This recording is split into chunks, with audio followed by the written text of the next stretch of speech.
Assalamualaikum warahmatullahi wabarakatuh. Alhamdulillahi rabbil alamin. Wassalatu wassalamu ala ashrafil mursalin. Nabiyyina wa maulana Muhammadin wa ala alihi wa sahbihi ajma'in. Wa ashhadu an la ilaha illallah wahdahu la syarikalah. Wa ashhadu anna Muhammadan abduhu wa rasuluh. Salawatu rabbi wa salamu alaihi wa ala alihi wa ashabihi. Wa man sara ala nahjihi wastanna bisunnatihi ila yaumiddin. Alhamdulillah, kembali kita lanjutkan pelajaran kita dengan membaca buku tafsir salat, dan insyaallah di kesempatan kali ini kita akan membaca beberapa redaksi salawat. Bagi Bapak Ibu yang memiliki bukunya, silahkan dibuka di halaman 273. Tentang tafsir salawat, dan terlebih dahulu nanti kita akan sebutkan redaksi-redaksi salawat yang diajarkan Nabi SAW. Kemudian baru setelah itu kita akan bahas tentang tafsirnya. Karena secara umum redaksi salawat yang diajarkan oleh Rasulullah SAW itu teksnya berdekatan. Kita akan baca salawat yang pertama. Pertama adalah salawat riwayat dari Ka'ab bin Ujrah. Dari sahabat Ka'ab bin Ujrah radhiyallahu anhu, Rasulullah sallallahu alaihi wasallam mengajarkan salawat kepada para sahabat yang meminta untuk diajari salawat. Di sini saya sebutkan sahabat yang meminta untuk diajari salawat. Kemudian Rasulullah sallallahu alaihi wasallam mengajarkan, Allahumma salli ala Muhammad wa ala ali Muhammad kama sallaita ala Ibrahim wa ala ali Ibrahim innaka Hamidum Majid. Tidak ada lafaz fil alamin, langsung innaka Hamidum Majid. Allahumma barik ala Muhammad, enggak pakai wa tapi pakai Allahumma. Allahumma barik ala Muhammad wa ala ali Muhammad kama barakta ala Ibrahim wa ala ali Ibrahim innaka Hamidum Majid. Artinya, Allahumma salli, ya Allah berikanlah salawat ala Muhammad, kepada Muhammad, wa ala ali Muhammad, dan kepada keluarganya Muhammad, sebagaimana engkau telah memberikan salawat kepada Ibrahim dan kepada keluarganya Ibrahim. Innaka Hamidum Majid, sesungguhnya engkau zat yang maha terpuji lagi maha agung. Allahumma barik ala Muhammad, ya Allah berkailah Muhammad wa ala ali Muhammad, dan keluarganya Muhammad. Kama barakta ala Ibrahim, sebagaimana engkau memberkahi Ibrahim, wa ala ali Ibrahim, dan keluarganya Ibrahim. Innaka Hamidum Majid, sesungguhnya engkau zat yang maha terpuji lagi maha agung. Kita baca sumber bacaan. Ka'ab bin Ujrah radhiyallahu anhu pernah bercerita, kami pernah bersama Nabi sallallahu alaihi wasallam. Lalu kami bertanya, ya Rasulullah, qad arafna kaifa nusallimu alaika. Fa kaifa nusalli alaika? Ya Rasulullah, kami telah mengetahui bagaimana cara memberi salam kepada Anda. Kami telah mengetahui bagaimana menyampaikan salam kepada Anda. Dan itu diajarkan sebelum beliau mengajarkan salawat. Dari sini kita kemarin telah menyampaikan bahwa redaksi salawat dengan redaksi tasyahud itu disampaikan oleh Nabi SAW di kesempatan yang berbeda. Untuk redaksi tasyahud, Nabi SAW ajarkan kepada para sahabat. Kalau kamu idza qa'adtum ba'da rak'atain, kalau kamu sudah mendapatkan 2 rakaat lalu kalian duduk, maka bacalah at-tahiyyatu lillah wassalawatu wattayyibat. Dalam riwayat yang lain dari Ibnu Mas'ud radhiyallahu anhu, dulu para sahabat mereka pada saat duduk tasyahud mereka membaca assalamu ala nabi, assalamu ala Allah, assalamu ala nabi, assalamu ala fulan ala fulan. Lalu diajari oleh Nabi SAW, la taqulu assalamu ala Allah, fa inna Allah huwas salam, walakin qulu at-tahiyyatu lillah was-salawatu wat-thayyibat. Pujian untuk Allah itu disampaikan di depan, kemudian salam untuk Nabi sallallahu alaihi wasallam. Nah, di lain kesempatan sahabat bertanya, "Ya Rasulullah, qad arafna kaifa nusallimu alaika. Fa kaifa nusalli alaika?" Kami telah tahu bagaimana cara memberikan salam kepada Anda. Lalu bagaimana cara bersolawat untuk Anda? Lalu Nabi sallallahu alaihi wasallam bersabda, "Qulu Allahumma salli ala Muhammad wa ala ali Muhammad." Bacalah Allahumma salli ala Muhammad wa ala ali Muhammad dan seterusnya. Sehingga dari hadis ini, hadisnya riwayat Bukhari Muslim,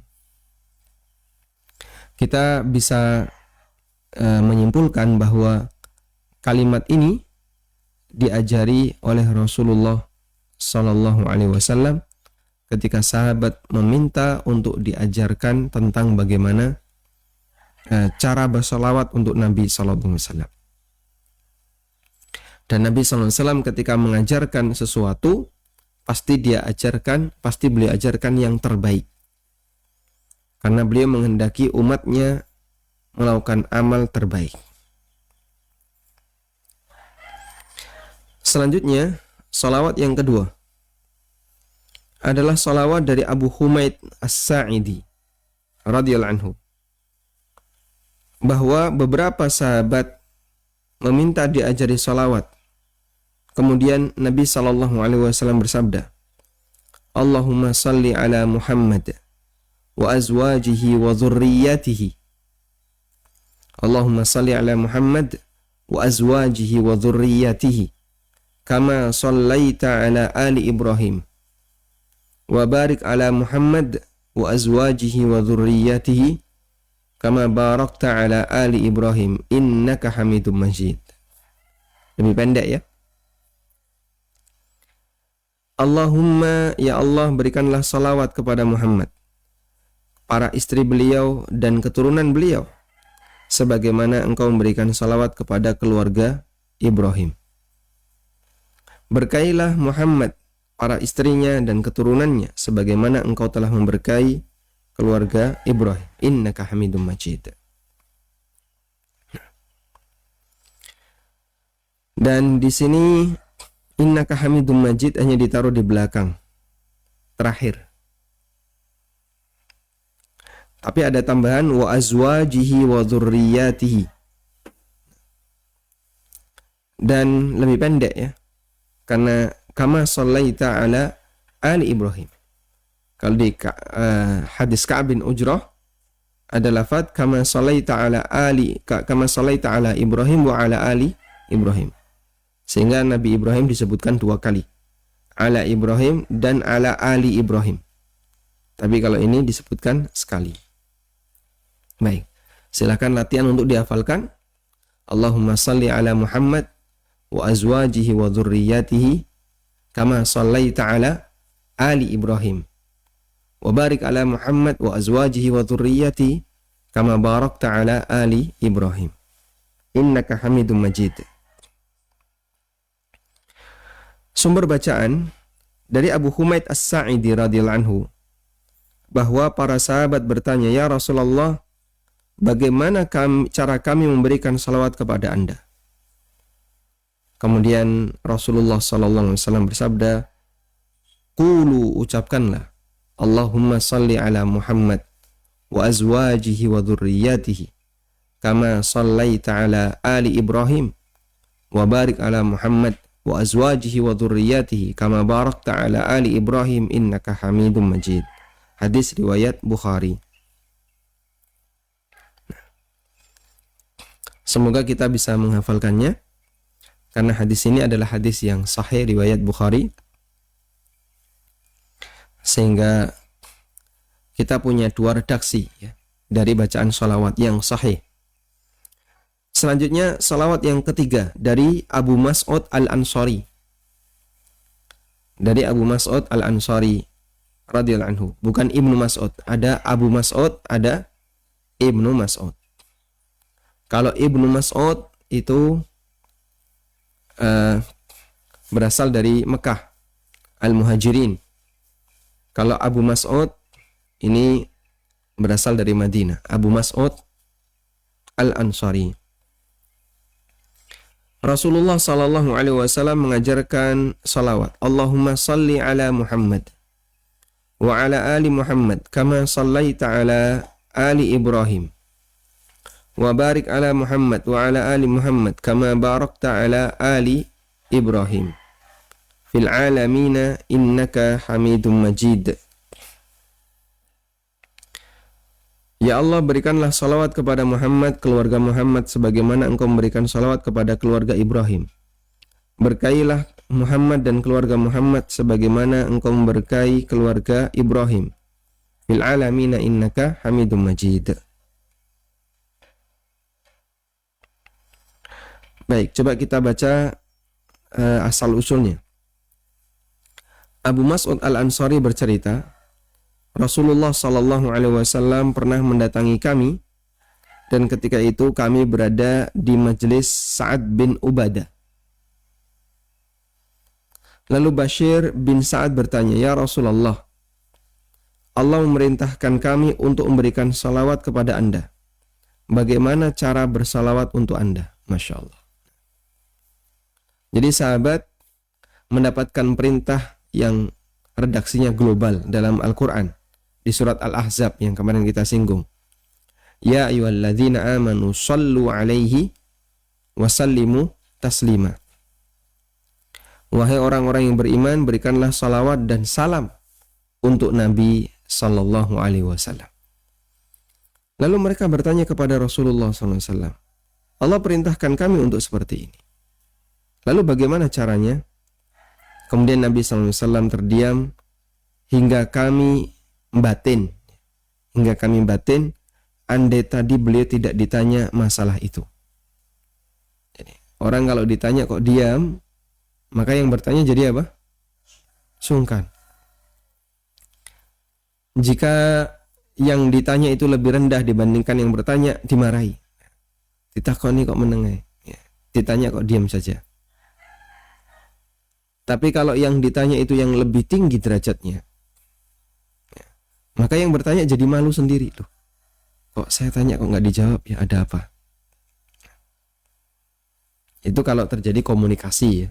Tapi kalau tanya lewat WA nggak dijawab ya, mungkin WA-nya dipakai mainan anaknya, atau HP-nya sedang tidak dia bawa, atau banyak faktor yang lainnya. Baik. Rasulullah Shallallahu Alaihi Wasallam ketika ditanya seperti ini beliau terdiam hingga kami batin, andai tadi beliau tidak ditanya masalah itu. Kemudian beliau bersabda, berarti diamnya beliau ini dalam rangka menunggu wahyu. Jadi beliau terdiam di sini adalah menunggu wahyu. Dan biasa seperti itu. Ini menunjukkan bahwasanya Nabi Sallallahu Alaihi Wasallam kalau tidak tahu, beliau nggak jawab. Sehingga beliau tunggu wahyu, baru setelah dapat bimbingan wahyu, Nabi Sallallahu Alaihi Wasallam menjawab. Kemudian beliau bersabda, ucapkanlah, Allahumma salli ala Muhammad wa ala ali Muhammad kama sallaita ala ali Ibrahim wa barik ala Muhammad, dan seterusnya sampai akhir bacaan tasyahud yang ini ya. Baik. Dan betapa cepatnya wahyu itu sampai kepada Nabi sallallahu alaihi wasallam. Karena itu tidak bisa dikiaskan dengan apa? Dengan bayangan manusia. Dengan logika manusia. Wahyu yang begitu datang dari Allah Azza wa Jal, ya, datang dari Allah kepada Nabi sallallahu alaihi wasallam dalam waktu hitungan detik atau hitungan menit misalnya. sudah datang setelah ditunggu oleh Nabi SAW. Dan itu yang dijadikan alasan oleh Abu Bakar As-Siddiq. Ketika Abu Jahal tanya kepada Abu Bakar bahwa temanmu maksudnya adalah Nabi Muhammad SAW, dia menyampaikan kabar yang bikin geger kota Mekah. Nah apa? Katanya dia dalam waktu semalam itu diberangkatkan ke Baitul Maqdis, ke Palestina, kemudian balik lagi dalam waktu semalam. Sehingga membuat orang-orang Mekah geger. Wah, ini Muhammad sudah kayak gini kondisinya, Masya Allah gitu. Kemudian Abu Bakar tanya, awaqala dzalika? Betul beliau mengucapkan seperti itu? Ya. Kata Abu Jahal, buktinya banyak. Karena ketika Nabi SAW menyampaikan ini kepada orang musyrikin Quraisy, Abu Bakar tidak ada di tempat.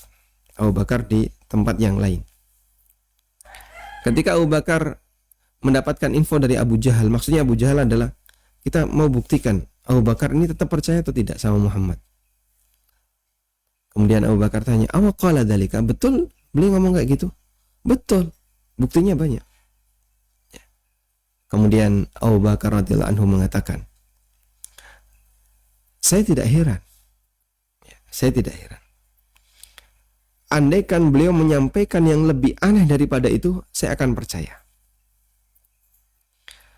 Kenapa? Karena beliau telah mendapatkan berita dari langit setiap hari siang malam. Sehingga yang berita dari langit dengan jarak yang jauh lebih, dengan jarak yang lebih jauh lagi, ya. Tapi bisa datang dalam waktu sekejap, apalagi cuma semalam dari Mekah ke Baitul Maqdis. Allah kuasa untuk memberikan kendaraan bagi Nabi SAW yang kecepatannya hanya dalam sekejap. Karena buruk yang ditunggangi Nabi SAW melangkahnya sejauh apa?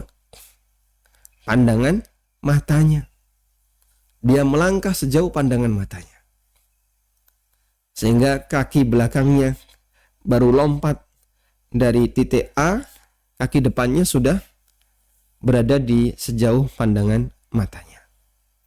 Masya Allah, buruk ini kayak apa, Pak? Wallahu a'lam. Nabi SAW menunggangi buruk dengan kecepatan seperti itu. Apa beliau nggak masuk angin? Karena beliau nggak pakai helm, nggak pakai jaket misalnya. Betapa cepatnya.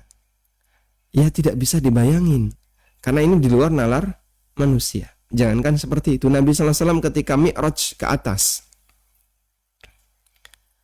menuju Allah Subhanahu wa Ta'ala, di atas katanya tekanan itu sangat rendah, sehingga orang kalau nggak pakai baju astronot, maka seluruh tubuhnya itu akan keluar darah. Orang akan mengeluarkan darah lewat mata, lewat hidung, lewat telinga, karena tekanan di atas sangat rendah. Dan oksigennya tidak ada. Sehingga orang kalau kemudian naik ke atas tanpa baju astronot, mati dia. Nah, kok bisa? Nabi Muhammad SAW seperti itu. Ya jangan dibayangin kayak gitu. Karena ini sudah di luar nalar manusia. Taib. Kembali ke sini. Jadi beliau menunggu wahyu, terdiam. Kemudian Nabi SAW menyampaikan jawabannya. Taib. Selanjutnya kita sambung ke salawat yang keempat. Masih dari Abu Mas'ud Al-Ansari radhiyallahu anhu. Sehingga Abu Mas'ud punya dua riwayat. Rasulullah SAW mengajarkan salawat, Allahumma salli ala Muhammadin nabiyil ummi wa ala ali Muhammad kama sallaita ala Ibrahim wa ali Ibrahim wa barik ala Muhammadin nabiyil ummi kama barakta ala Ibrahim wa ala ali Ibrahim innaka Hamidum Majid. Ya Allah, berikanlah salawat kepada Muhammad, sang Nabi yang ummi, dan kepada keluarga Muhammad, sebagaimana engkau memberikan salawat kepada Ibrahim dan keluarga Ibrahim.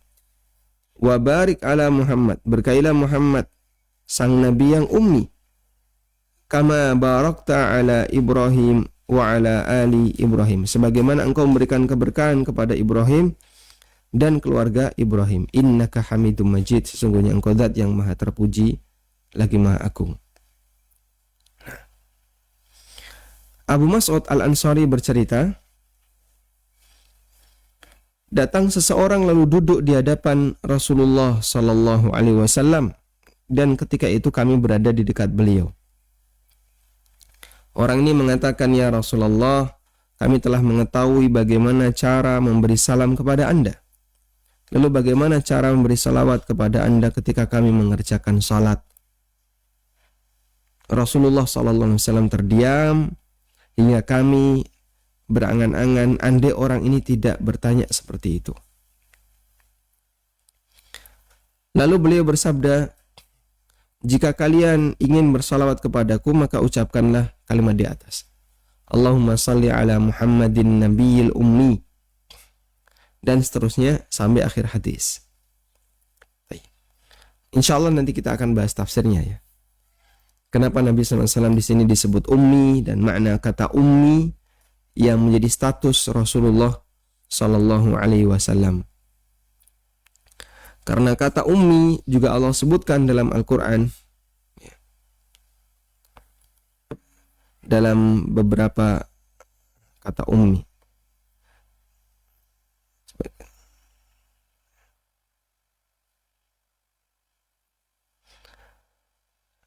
Ada di surat Al-A'raf di ayat 157. Alladzina yattabi'una ar-rasula an-nabiyyal ummiyya alladzi yajidunahu maktuban 'indahum fit Taurat wal Injil, yaitu orang-orang yang mengikuti ar-rasul an-nabiyya, sang rasul, sang nabi, al-ummi, yang ummi, yang mereka jumpai tertulis indahum fit Taurat, dalam Taurat yang mereka miliki, wal Injil, dan Injil yang mereka miliki. Kemudian Allah Ta'ala menyebutkan karakter Nabi yang terakhir ini seperti apa. Allah sebutkan alladzina yattabi'una an-nabiyyal alladzina yattabi'una ar-rasulan nabiyyal ummiyya. Juga Allah sebutkan di surat Al-A'raf ayat 158. Fa'aminu billahi, kalau tadi 157, ini lanjutannya. Fa'aminu billahi wa rasulihin nabiyil ummi. Berimanlah kalian kepada Allah, Rasulnya, sang Nabi yang ummi. Kita kembali ke catatan buku.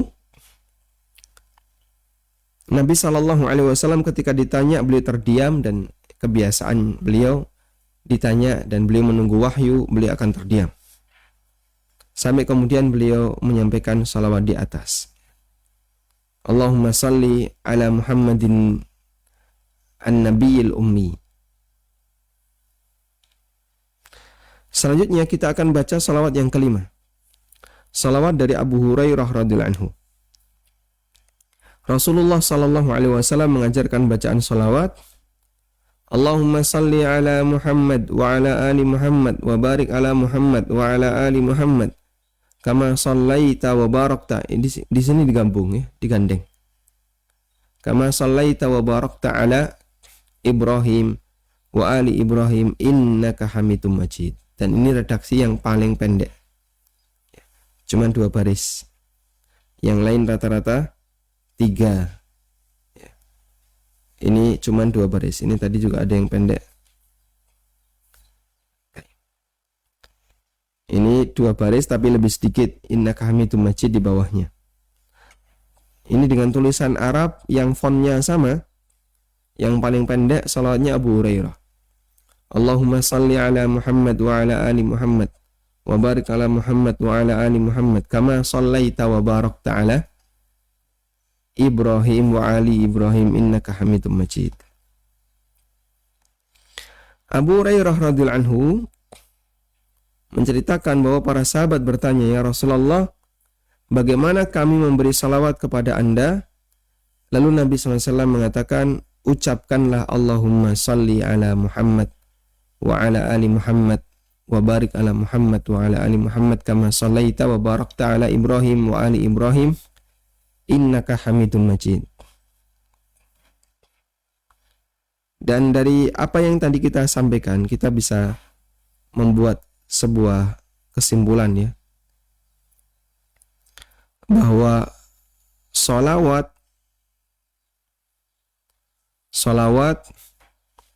itu datang dari ajaran Nabi Sallallahu Alaihi Wasallam. Nabi Sallallahu Alaihi Wasallam yang mengajarkan ini kepada para sahabat dengan redaksi-redaksi yang bermacam-macam. Berarti semuanya masuk dalam kategori sunnah tanawwu. Dan dalam sunnah tanawwu, sunnah yang sifatnya ragam, kita dianjurkan untuk menghafalkan lebih dari satu dengan harapan agar bisa kita baca secara bergantian melestarikan sunnah Nabi Sallallahu Alaihi Wasallam. Nah, walhamdulillahirabbil alamin, kita telah menyelesaikan penyebutan tentang redaksi-redaksi salawat. Selanjutnya kita akan membaca tentang catatan mengenai bacaan salawat. Baik. Catatan yang pertama, semua bacaan salawat di atas diajarkan langsung oleh Nabi Sallallahu Alaihi Wasallam. Semua bacaan salawat di atas diajarkan langsung oleh Nabi Sallallahu Alaihi Wasallam kepada para sahabat. Kemungkinan besar itu disampaikan dalam beberapa kesempatan yang berbeda sehingga redaksinya berbeda-beda. Karena beliau ketika ngajari itu tidak sekali, tapi beliau ajarkan di sini versi A, di sini versi B, dan seterusnya. Ketika itu dikumpulkan, maka jadinya banyak bacaan sholawat dengan berbagai versi. Yang kedua, dalam redaksi sholawat di atas tidak ada lafadz sayyidina. Tidak ada lafadz sayyidina. Barangkali ini juga menjadi bahan pertanyaan dari para jamaah, karena kemarin belum kita singgung. Apa sih hukum membaca sayyidina ketika sholawat? Kita coba kutipkan keterangan Al-Hafidz Ibnu Hajar. Al-Hafidz Ibnu Hajar ditanya, apakah dalam sholawat harus ada kata sayyidina atau tidak harus ada? Jawaban Ibnu Hajar, ittiba'ul alfazil ma'thurati arjahu. Mengikuti teks hadis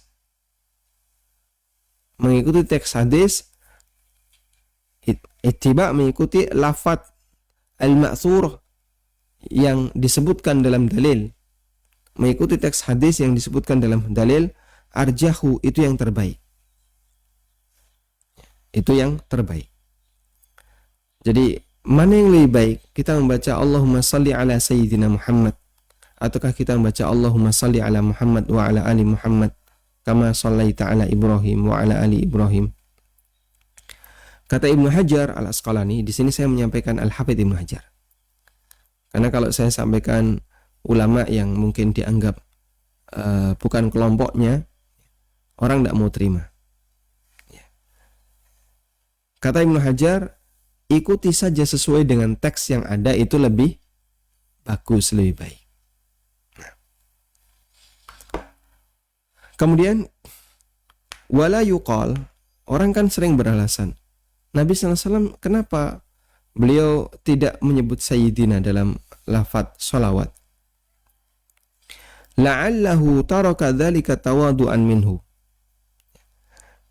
Bisa jadi beliau meninggalkan hal itu sebagai bentuk tawadhu di hadapan Rasulullah sallallahu alaihi wasallam. Dan kata Al-Hafidz Ibnu Hajar, wala yuqal, dan tidak boleh beralasan seperti ini. Wala yuqal, dan tidak boleh beralasan mungkin Nabi sallallahu alaihi wasallam meninggalkan bacaan Sayyidina ketika tasyahud, ketika salawat, tawadu'an minhu, sebagai bentuk tawadhu. Walau kana dzalika rajihan la ja'a anis sahabati thumma anit tabi'in. Lalu kata Al-Hafidz Ibnu Hajar, andaikan alasan tawadhu ini benar, tentu kita akan jumpai riwayat dari para sahabat, kemudian dari para tabi'in. Tapi kata Ibnu Hajar, kami belum menjumpainya. Tapi Ibnu Hajar mengisyaratkan beliau tidak menjumpai riwayat seperti itu.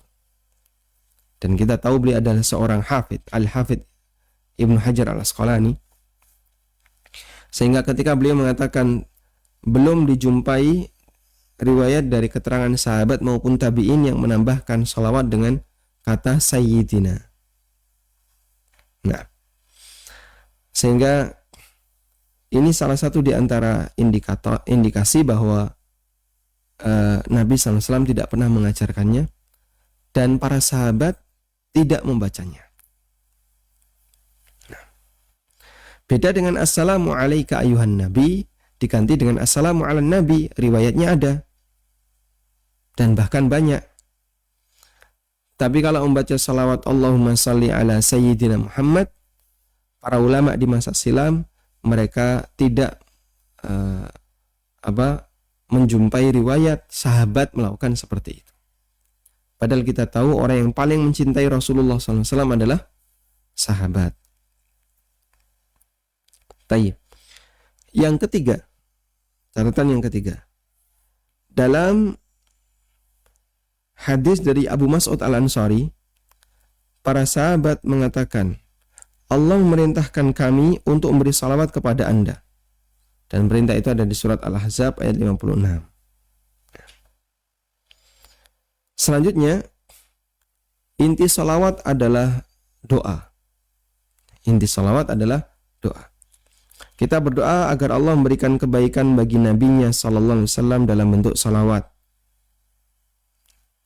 Maka saat kita bersalawat, lakukan dengan serius. Karena sebenarnya Anda sedang mendoakan Rasulullah sallallahu alaihi wasallam. Dan inti salawat adalah doa ini. Sedangkan kemarin sudah kita singgung ya, kelebihannya kalau ada redaksi-redaksi yang panjang itu sifatnya adalah penyebutan sifat atau pujian untuk Nabi sallallahu alaihi wasallam. Yang kelima, salawat yang kita baca dalam salat semuanya menyebutkan nama Ibrahim. Karena itulah salawat ini sering disebut dengan salawat Ibrahimiyah. Salawat yang di situ menyebutkan nama kama shallaita ala Ibrahim wa ala ali Ibrahim dan seterusnya. Makanya disebut dengan salawat apa? Ibrahimiyah. Baik. Anda kalau ditanya salawat yang terbaik itu yang apa sih?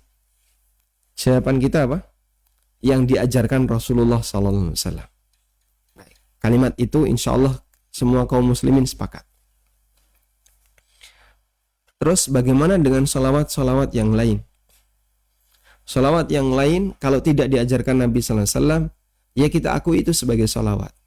Cuman apakah di situ ada redaksi yang bermasalah ataukah tidak? Kita tidak tahu. Kalau ajaran Nabi sallallahu alaihi wasallam tidak mungkin ada redaksi yang bermasalah. Tapi kalau buatan manusia sangat mungkin ada redaksi yang bermasalah. Maka kalau kita main aman, ikuti saja yang ada dalam dalil. Wallahu ta'ala alam. Baik, mungkin itu yang bisa kita sampaikan sebagai muqaddimah. Wassallallahu ala nabiyyina Muhammadin wa ala alihi wa sahbihi wasallam. Yayasan Amal Abadi Indonesia yang dibina oleh Ustadz Amin Nurbaits Hafizahullah saat ini tengah membangun gedung Sekolah Dasar Tahfidzul Quran Madinah Islamic Premier School, unit Kerajaan.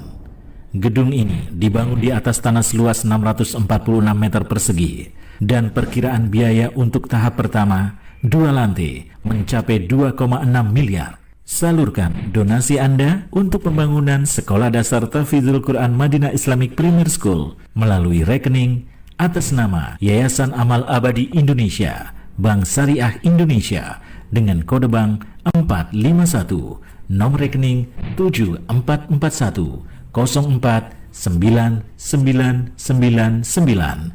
Untuk info donasi hubungi 082 12345 7441. وما أنفقتم من شيء فهو يخلفه وهو خير الرازقين.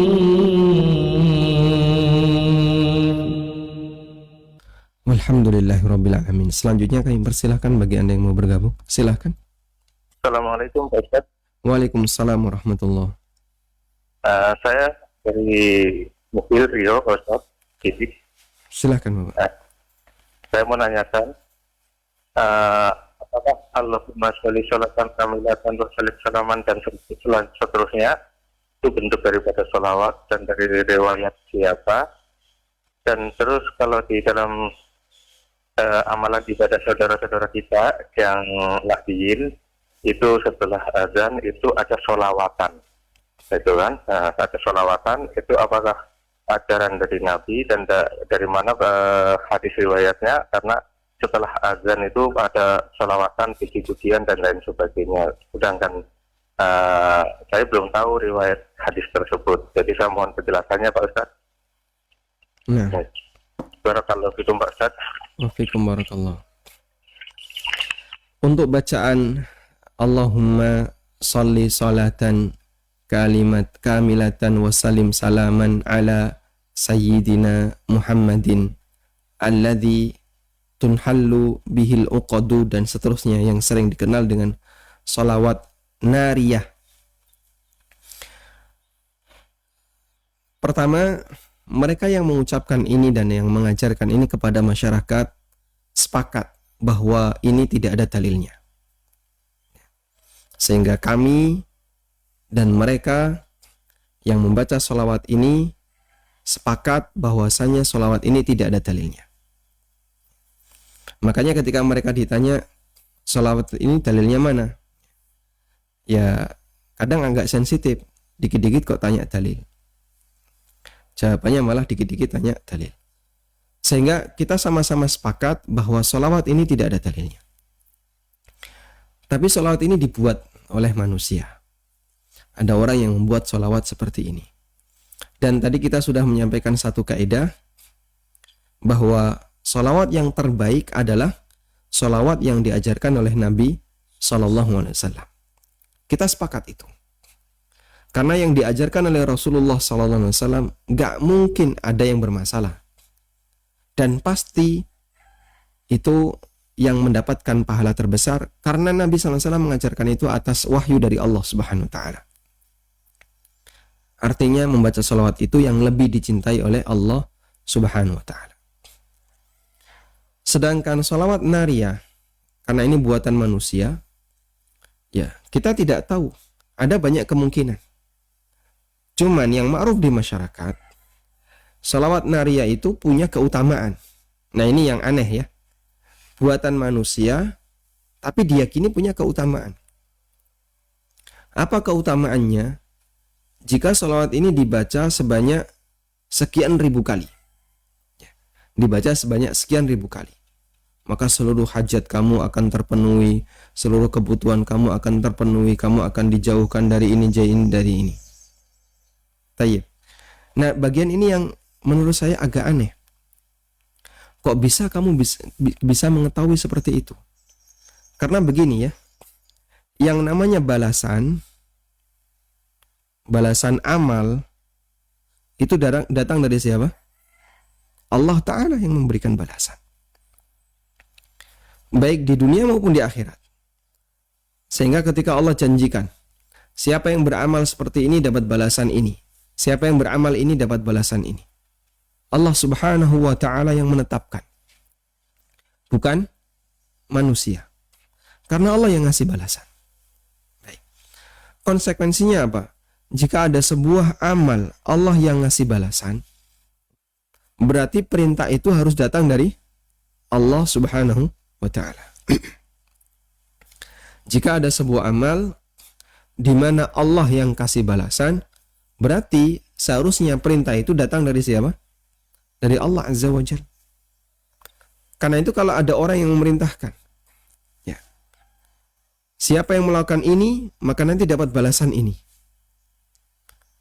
Sementara dia tidak punya bukti kalau itu perintah dari Allah Ta'ala, maka hadza taqawul, ini termasuk diantara bicara ngomong yang ngawur, yang tidak ada dasarnya.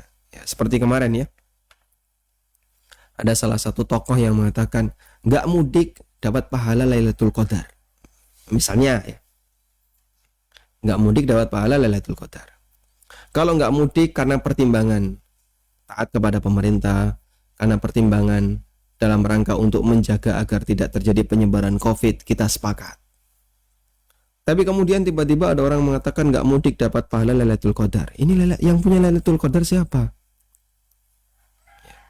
Kan bukan manusia, Allah Subhanahu wa Ta'ala yang ngasih. Ya. Alhamdulillah sudah ada sebagian tokoh yang juga memberikan bantahan terhadap ucapan seperti ini.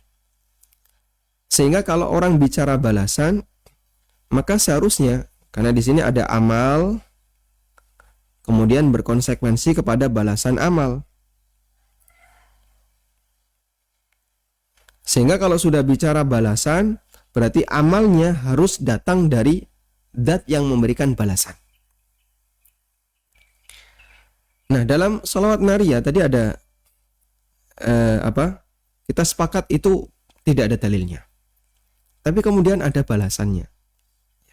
Seingat saya ada yang mengatakan siapa yang baca sholawat nariyah sebanyak 4444. Jadi sebanyak 4444. Iya, betul. Maka semua hajat terpenuhi. Hajat. Kemudian terhindarkan dari petaka. Ya. Akan dilindungi dari petaka dan semua hajat akan terpenuhi. Ini kan bicara masalah takdir. Siapa yang bisa jamin kalau orang yang baca ini salawat nariyah dengan angka seperti ini, maka semua hajat akan terpenuhi? Tidak ada yang bisa jamin kecuali Allah Subhanahu wa Ta'ala. Akhirnya ini yang jadi motivasi bagi para masyarakat untuk mengamalkannya. Dan rata-rata seperti itu jamaah. Setiap amal yang tidak ada dalilnya pasti dikaitkan dengan motivasi duniawi. Coba, kenapa orang memberikan motivasi itu sifatnya nanti seluruh kebutuhan kamu terpenuhi semua, nanti daganganmu jadi laris dan seterusnya. Karena itu yang menjadi motivasi yang paling gampang untuk menarik perhatian orang. Sehingga kalau Anda membaca sholawat sebanyak ini, sholawat nariyah sebanyak 4444, maka nanti dosa-dosa Anda akan diampuni. Nggak ada yang seperti itu, Pak. Jarang kita jumpai. Rata-rata adalah motivasi dunia. Baik. Karena itu jamaah yang dimuliakan Allah Subhanahu wa Ta'ala, ya kita jelas tidak sepakat. Nggak setuju kalau ada orang yang mengatakan siapa yang baca sholawat nariyah sebanyak 4444, maka seluruh hajat akan ditunaikan, akan dimudahkan dan seterusnya. Kami nggak setuju. Anda bicara balasan, padahal di saat yang sama Anda sepakat bahasanya sholawat ini tidak datang dari Allah Subhanahu wa Ta'ala. Wallahu a'lam. Kemudian tentang setelah adzan kemudian di masjid itu ada sholawatan atau puji-pujian. Apakah itu ada dalilnya? Ya. Kita bisa lihat praktek di Masjidil Haram maupun Masjid Nabawi. Apakah muadzin melakukan yang sama? Jawabannya tidak. Di masjid-masjid yang lain, di negara-negara mayoritas Muslim dan negara-negara yang berasaskan Islam, di masjid, di Qatar, di negara-negara yang lain, mereka tidak melakukan seperti itu. Baik. Dan ini bisa kita pastikan bahwasanya praktek seperti ini tidak dilakukan oleh kaum muslimin seluruhnya. Sehingga jangan disebut ijma' kaum muslimin, tidak. Praktek itu kita jumpai di beberapa masjid di Indonesia dan tidak ada di masjid-masjid yang lain. Terus apakah praktek seperti ini ada dalilnya? Kalau ada dalilnya, insya Allah dipraktikkan menyeluruh. Dan pasti juga akan dipraktikkan di Masjidil Haram dan Masjid Nabawi. Karena semangat besar mereka untuk mengamalkan sunnah Nabi SAW. Terus maksud mereka apa? Ya, mereka ingin berzikir. Baik, berzikir itu satu yang terpuji. Dan antara adzan dan iqamah itu waktu untuk apa? Waktu untuk dua hal. Pertama, sholat sunnah, qobliyah, tahiyatul masjid, maupun sholat sunnah yang lainnya. Yang kedua, waktu untuk memperbanyak doa. Sehingga antara adzan dan iqamah kita diajarkan manfaatkan waktu itu untuk memperbanyak doa atau melaksanakan sholat sunnah. Dan dua ibadah ini butuh suasana tenang. Sehingga kalau kemudian ada suara keras yang itu didengar oleh siapapun yang ada di dalam masjid, di luar masjid aja kenceng banget, apalagi yang ada di dalam, maka itu akan membuat suasana sholat dan doa menjadi tidak maksimal. Masalah terganggu dan tidak terganggu, bolehlah misalnya orang mengatakan itu kembali kepada masing-masing individu. Dan saya termasuk yang terganggu. Sehingga ketika sholat, sementara ada suara kenceng-kenceng, ya namanya orang bersuara, pasti akan mengganggu ketika kita membaca. Meskipun bisa jadi ada orang yang saya merasa tidak terganggu, ya anggaplah kita beda. Tapi kan secara umum yang namanya suasana seperti ini seharusnya dibuat lebih tenang, bukan kemudian ada banyak suara kenceng-kenceng di sekitarnya. Sehingga seharusnya ketika kita berdoa kepada Allah itu lebih tenang, ya, khusyuk, menunjukkan tawadhu, tidak menggunakan speaker. Ketika para sahabat mereka membaca dzikir dengan suara yang sangat kencang dan keras, Nabi SAW mengatakan, arbi'u ala anfusikum, kasihanilah diri kalian, fa innakum tad'una sami'an qariba, karena yang zat yang kalian panggil itu adalah zat yang maha dekat dan maha mendengar. Wala tad'una asamma wala ghaibah. Kalian tidak memanggil zat yang budek dan yang tidak ada. Sehingga Allah Subhanahu wa taala itu ada. Dan Allah Ta'ala maha dekat. Allah maha mendengar, bukan budek. Maka kita ketika berdoa diajarkan jangan teriak-teriak. Ud'u rabbakum tadarruan wa khufyah. Berdoalah kepada Rabbmu, panggillah dengan tadarru', merendahkan diri, wa khufyah, dan diiringi dengan rasa takut, pelan-pelan, tidak kemudian teriak-teriak. Sehingga zikir yang tepat, puji-pujian yang tepat, sholawat yang tepat itu tidak sambil teriak.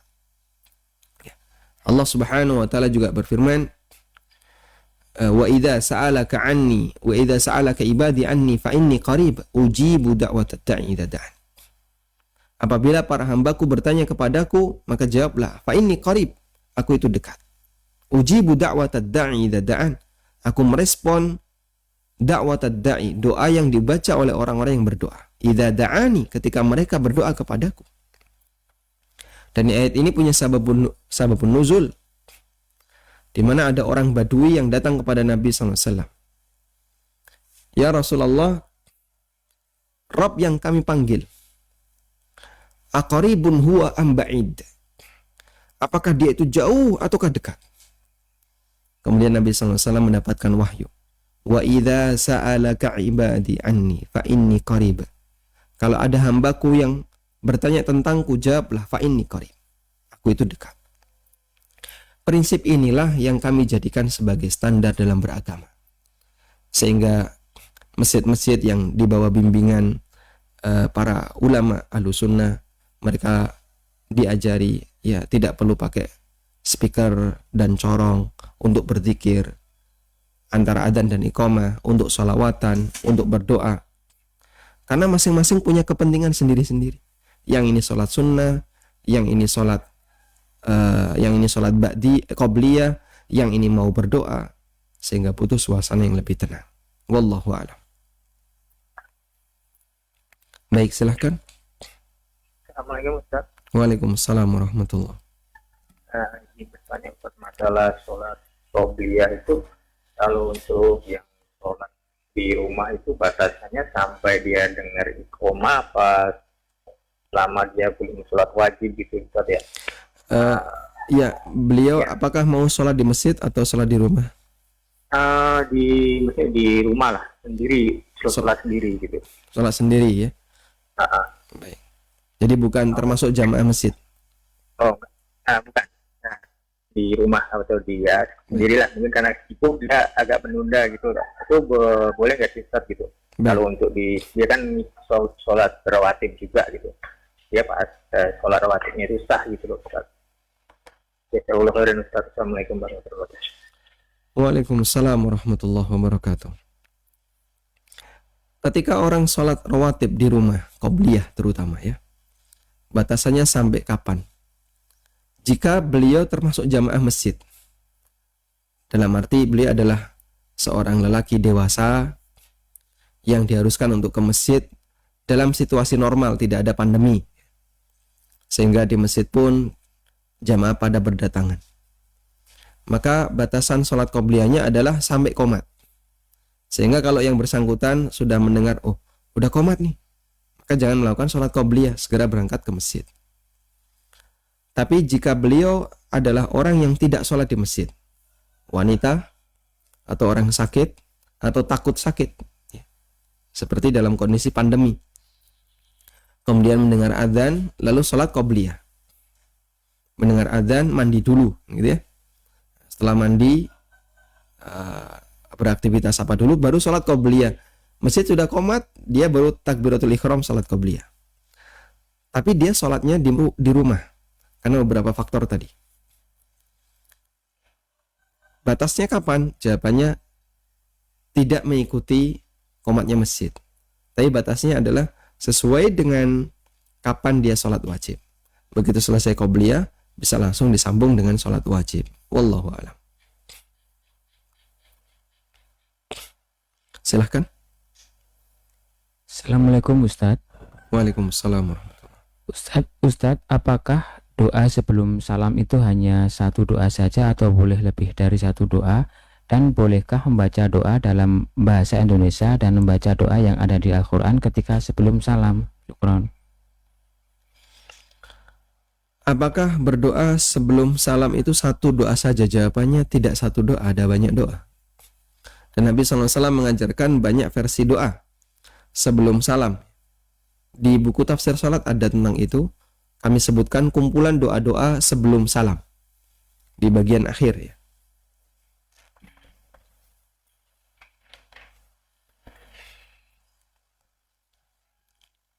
Di bagian akhir ada doa sebelum salam mulai di halaman 284.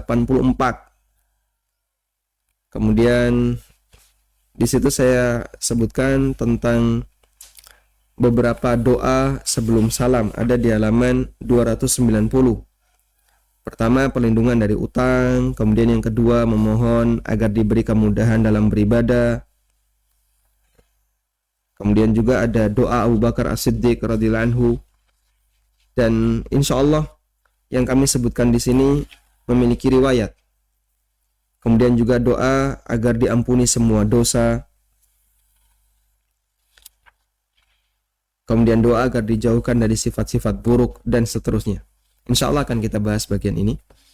Sehingga ada banyak redaksi untuk doa sebelum salam. Dan kaidah kita kalau ada banyak redaksi, yang terbaik adalah diamalkan secara bergantian. Kemudian untuk doa sebelum salam, apakah boleh menggunakan selain bahasa Arab? Jawabannya sama sebagaimana doa ketika sujud. Apakah boleh menggunakan bahasa selain Arab? Ulama berbeda pendapat. dan secara pribadi kami mengambil pendapat yang mengatakan diperbolehkan. Nah, wallahu alam. Silahkan. Ulama berbeda pendapat dan secara pribadi kami mengambil pendapat. Silahkan. Wallahu a'lam. Silakan.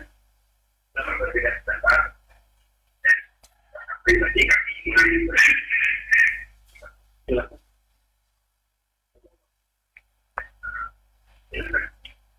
Baik, silahkan. Putus ya. Bismillah. Assalamualaikum Ustadz. Waalaikumsalam warahmatullahi. Bagaimana jika bacaan tasyahud atau sholawat yang tercampur oleh redaksi lain disebabkan lupa, apakah bisa membatalkan sholat? Jazakumullah khairan. Bacaan tasyahud atau sholawat tercampur dengan redaksi yang lain. Belum tergambar. Contohnya gimana? Kalau misalnya ya, ada orang yang salah karena ngantuk. Misalnya dia baca tasyahud, at-tahiyatu lillah wassalawatu wattayyibat, terus merem ya, terus dia diam. Nah, setelah itu dia bangun kaget. Tadi sampai mana ya? Sudah sholawat atau belum? Langsung dia baca sholawat, Allahumma sholli ala Muhammad. Padahal tadi baru sampai at-tahiyatu lillah wassalawatu wattayyibat, merem. Kemudian setelah itu dia baca sholawat, berarti ada bagian yang terputus dari teks tasyahud. Kalau terputus, tidak lengkap seperti ini, maka harus dia ulang. Jika dia sadar. Kalau nggak sadar, sampai dia selesai sholat dan dia nggak tahu sama sekali, insya Allah nggak ada urusan. Karena dia lupa dan lupa seterusnya. Dalam arti sampai selesai sholat, sampai dia pergi dari masjid, dia masih nggak sadar. Tapi kalau dia sadar, iya tadi saya kayaknya belum baca tasyahud, maka dia ulang at-tahiyatu lillah wassalawatu wattayyibat, assalamu alayka ayuhan nabi, sampai wa asyhadu anna Muhammadan abduhu wa rasuluh, lalu membaca salawat sampai akhir. Wallahu a'lam. Silahkan. Halo. Silahkan. Halo. Halo, assalamualaikum. Waalaikumsalam warahmatullahi. Silahkan. Saya mohon bertanya di luar rumah. Ini kan, jadi rumah yang saya tinggali itu nenek saya itu udah meninggal udah lama. Nenek saya itu punya 2 anak kandung, 1 lelaki, 2 perempuan, termasuk ibu saya. Sedangkan anak tirinya itu ada 3, tapi dari ibu beda masing-masing. Nah, sekarang rumah yang saya tinggali itu rumah almarhumah nenek saya yang ditinggali oleh anaknya nenek saya itu, ibu saya dan adik yang perempuan. Sedangkan yang saya itu hidupnya sudah ibu saya dan adiknya itu rembukan dan patungan untuk memberi hak waris yang rumah yang kita tinggali anak yang cowoknya. Pertanyaan saya, apakah anak tirinya nenek saya itu berhak mendapat harta waris dari rumah yang kami tinggali? Anak tiri. Anak tiri. Bukan anaknya. Anak dari suaminya. Tapi menurut cerita ibu saya, itu rumahnya nenek saya. Jadi belum menikah itu memang nenek saya sudah rumah di situ. Tapi nenek saya dan suaminya itu usaha bareng, dagang bareng, hingga mungkin harus campur atau bagaimana, saya kurang paham. Tapi saya tanya ibu saya, Bu, ini bagaimana sebaik dibahas sama adik-adiknya? Adik-adiknya memang, kakak-kakaknya memang tidak pernah menuntut Ustaz. Anak tirinya itu, anak tirinya nenek saya tidak pernah menuntut. Dan ketika meninggal pun nenek saya, mereka sudah hidup mandiri, sudah punya rumah masing-masing dan sudah bisa. Baik, cukup ini. Saya pernah membahas itu, kata ibu saya, udah nggak usah dibuka-buka. Toh dari awal juga memang itu punya mbah. Jadi mereka tuh dari awal memang nggak rese gitu. Nah, ibu saya melarang saya untuk mengungkit atau menanyakan atau mengusut gitu. Sedangkan itu mengganggu di hati saya. Baik. Sekarang sertifikatnya masih atas nama nenek saya. Baik. Cukup Ibu. Ya sudah cukup, mohon jawabannya dan penjelasannya Ustaz. Syukran juga kalau buat khairan. Jazakumullah khairan. Ada dua hal yang perlu kita pastikan dalam pembagian warisan ya. Pertama adalah subjeknya, siapa ahli waris. Itu kita bicara subjek. Dan yang namanya ahli waris, dia harus punya hubungan yang menyebabkan terjadinya warisan. Dan hubungan warisan itu ada 3. Yang pertama karena nasab, yang kedua karena pernikahan, yang ketiga karena sebab al-wala. Al-wala itu masalah perbudakan, mungkin di zaman kita sudah tidak ada. Tinggal yang kedua, tinggal 2 yang pertama, yaitu nasab atau pernikahan. Pernikahan contohnya siapa? Suami atau istri. Dia bukan keluarga, kemudian menikah, maka setelah menikah mereka punya hubungan warisan. Baik, karena suami sudah tidak ada, suami nenek tidak ada, tinggal yang ada adalah anak tiri. Apakah anak tiri itu nasab? Jawabannya tidak. Anak tiri ada anak orang lain. Meskipun itu adalah anak suami nenek, tapi dari ibu yang lain. Sehingga anak tiri tidak mendapatkan warisan dari nenek. Baik, ini kita bicara untuk subjek. Yang kedua adalah bicara objek. Yang dimaksud dengan objek adalah apa saja harta yang menjadi milik nenek ketika nenek masih hidup. Nah, itu orang perlu pastikan. Oh, yang ini milik nenek, yang ini bukan, yang ini milik kakek, yang ini milik A, ini milik B, ini milik C. Yang bukan dimiliki oleh mayit tidak bisa diwariskan oleh mayit. Sehingga kalau nenek punya rumah, tapi beliau tidak punya pekarangan misalnya. Pekarangan ini dulu dibeli dari harta kakek misalnya ya. Maka yang diwariskan hanyalah rumah nenek saja, plus halaman di sekitarnya. Sedangkan tanah sebelahnya atau sawah atau yang lainnya itu menjadi milik pemiliknya, yaitu milik kakek. Maka yang nanti dapat warisan adalah keturunan kakek. Dan seperti itu cara yang perlu kita pastikan ketika kita mau membagi waris. Pastikan subjeknya, pastikan objeknya. Secara teori kalau subjek, insya Allah kita bisa merunut dari sisi nasab dan seterusnya. Nah, biasanya yang agak bingung itu objek, karena ini harus tahu sejarahnya. Rumah ini dulu dari mana? Dibangun oleh siapa? Terus tanah ini dibeli dari harta siapa? Nah, kalau sudah terjadi pencampuran itu agak repot. Makanya dalam masalah menentukan objek harus ada kejujuran dari masing-masing pihak. Jangan sampai ada harta milik orang lain yang kita ambil dengan cara yang dilegalkan, tapi padahal aslinya adalah tidak sejalan dengan syariat karena itu masih menyangkut hak milik orang lain. Wallahu a'lam. Bismillah, izin bertanya, apakah boleh atau berdoa sebelum salam mengadahkan tangan ke atas syukron? Berdoa sebelum salam ya kita berposisi sebagaimana orang yang dalam posisi tasyahud, sehingga bukan mengangkat tangan tapi tangan berada di paha sebagaimana praktek yang dilakukan Nabi SAW. Dan cukup dengan isyarat jari. Nabi SAW menggunakan isyarat jari ketika beliau berdoa. Dan pernah ada orang yang ketika berdoa itu beliau mengangkat tangan, lalu diperintahkan oleh sahabat yang lain, ahid, ahid, ahid, ahid. Maksudnya adalah ahid, ahid artinya acungkan satu, acungkan satu. Maksudnya adalah isyarat jari. Jadi jangan pakai mengangkat tangan. Dalam riwayat ini pengingkaran yang disampaikan oleh sebagian ulama, sahabat kepada orang yang menjadi khotib lalu dia berdoa seperti ini. Jadi ketika berkhutbah dia doanya mengangkat kedua tangannya. Lalu diingkari sama sahabat itu, ahid, ahid. Gunakan satu tangan, satu jari, gunakan satu jari. Nah, kemudian tangannya diturunkan dan beliau gunakan satu jari. Wallahu a'lam. Baik, silakan.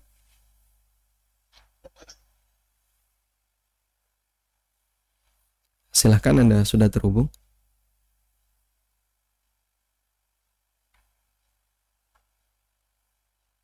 terputusnya.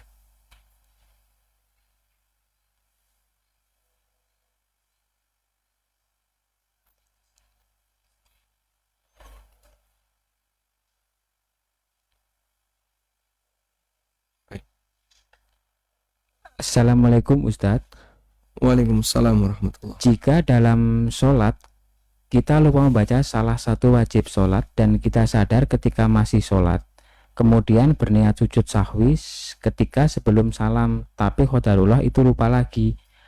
Apakah ketika ia sesudah selesai sholat boleh melakukan sujud sahwi atau mengulang sholat? Batasan waktu jika kita lupa sujud sahwi dan sudah melakukan aktivitas lain setelah sholat sampai berapa lamanya Ustadz? Saya jawab yang saya tahu saja ya. Sehingga kalau pertanyaannya terlalu rinci, banyak hal yang tidak saya tahu. Kalau Anda lupa melakukan hal yang wajib, baik bacaan maupun gerakan, maka pada asalnya Anda sujud sahwi sebelum salam. Sujud sahwi sebelum salam. Dan Anda sudah berencana itu. Ternyata sampai selesai sholat, Anda belum sujud sahwi. Yang saya tahu berikutnya adalah seharusnya sujud sahwi setelah salam. Sudah? Kemudian kok ternyata lupa lagi dan teringat dalam waktu yang pendek. Maka Anda langsung sujud sahwi ketika ingat. Terus terlupa lagi setelah beraktivitas. Setelah itu wallahu alam saya tidak tahu. Bisa Anda tanyakan ke yang lain. Ayo. Cukup? Baik, demikian yang bisa kami sampaikan. Semoga bermanfaat. Wassallallahu ala nabiyyina Muhammadin wa ala alihi wa sahbihi wa sallam. Wa akhiru da'wana alhamdulillahi rabbil alamin. Subhanakallahumma wa bihamdika asyhadu an la ilaha illa anta astaghfiruka wa atubu ilaik. Wassalamualaikum warahmatullahi wabarakatuh.